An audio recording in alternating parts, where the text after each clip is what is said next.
அட இந்த சிறுகீரையை வச்சு இவ்வளோ டேஸ்டான ஒரு பொரியல பண்ணலாமா? இவ்வளோ நாள் நமக்கு இது தெரியாமலே இருந்திருக்கு. இந்த பொரியல பாக்குறப்பவே ரொம்பவே டெம்டிங் ஆகுதுங்க. இந்த பொரியல் எப்படி செஞ்சேன் அப்படிங்கறத பார்க்கலாம் வாங்க. இந்த கீரையை பொரியல் பண்ணி சாப்பிட்றதுலாம் நம்ம லிஸ்ட்லயே இல்லைங்க மக்களே. ரீசெண்டா எங்க அம்மா காய்கறி வாங்குறதுக்காக மார்க்கெட் போயிருந்திருக்காங்க. அங்க போன இடத்துல அந்த கீரை கட்டை பார்த்திருக்காங்க. பார்த்த உடனே எங்க அம்மா வாங்கிட்டு வந்துட்டாங்க. மக்களே இந்த சிறுகீரையை கடைஞ்சி அப்படி சாப்பிடோட மிக்ஸ் பண்ணி சாப்பிட்றப்போ ரொம்பவே டேஸ்டா இருக்குங்க. அட எனக்கு திடீர்னு இன்னைக்கு என்ன ஆச்சுன்னு தெரியல, இதுல பொரியல் பண்ணி சாப்பிடலாம் அப்படின்னு தோணுச்சுங்க. என்னன்னு தெரியலங்க, இன்னைக்குன்னு பார்த்து இந்த கீரை ரொம்பவே ஃப்ரெஷ்ஷா இருந்துச்சுங்க. அந்த கீரையோட வேரை மட்டும் அரிஞ்சு போட்டு மீதி இருக்க கீரை எல்லாத்தையுமே அப்படியே துண்டு துண்டு அறுத்து ஒரு தட்டுல வச்சுக்கலாங்க.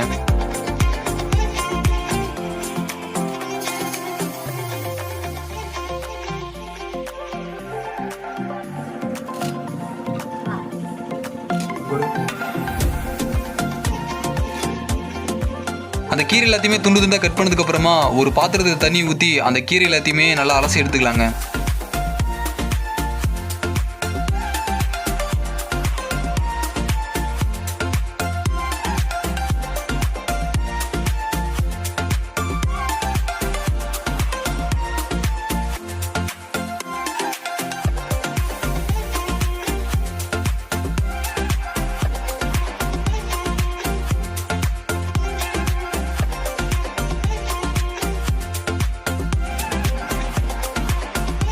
விறகடுப்பு பற்ற வச்சு வானல் நல்லா சூடேறினதுக்கு அப்புறமா கல்லெண்ணெய் ஊற்றிக்கலாங்க. எண்ணெய் நல்லா சூடேறினதுக்கு அப்புறமா கடுகு போட்டு பொரிய வச்சாச்சுங்க. அப்புறம் தேவையான அளவுக்கு அரிஞ்சு வச்சிருக்க வரமிளகா, வெங்காயம் எல்லாத்தையுமே எண்ணெயில் போட்டு நல்லா வதக்கிக்கிட்டோங்க.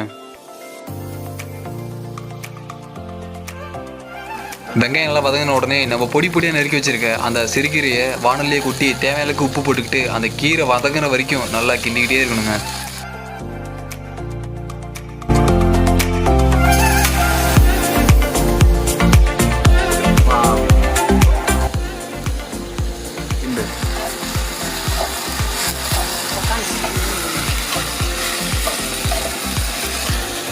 கீரை நல்லா வதங்கி வந்த உடனே 2 முட்டையை அந்த கீரையிலே உடச்சி ஊற்றி நல்லா கிண்டி விட்டுக்கலாங்க.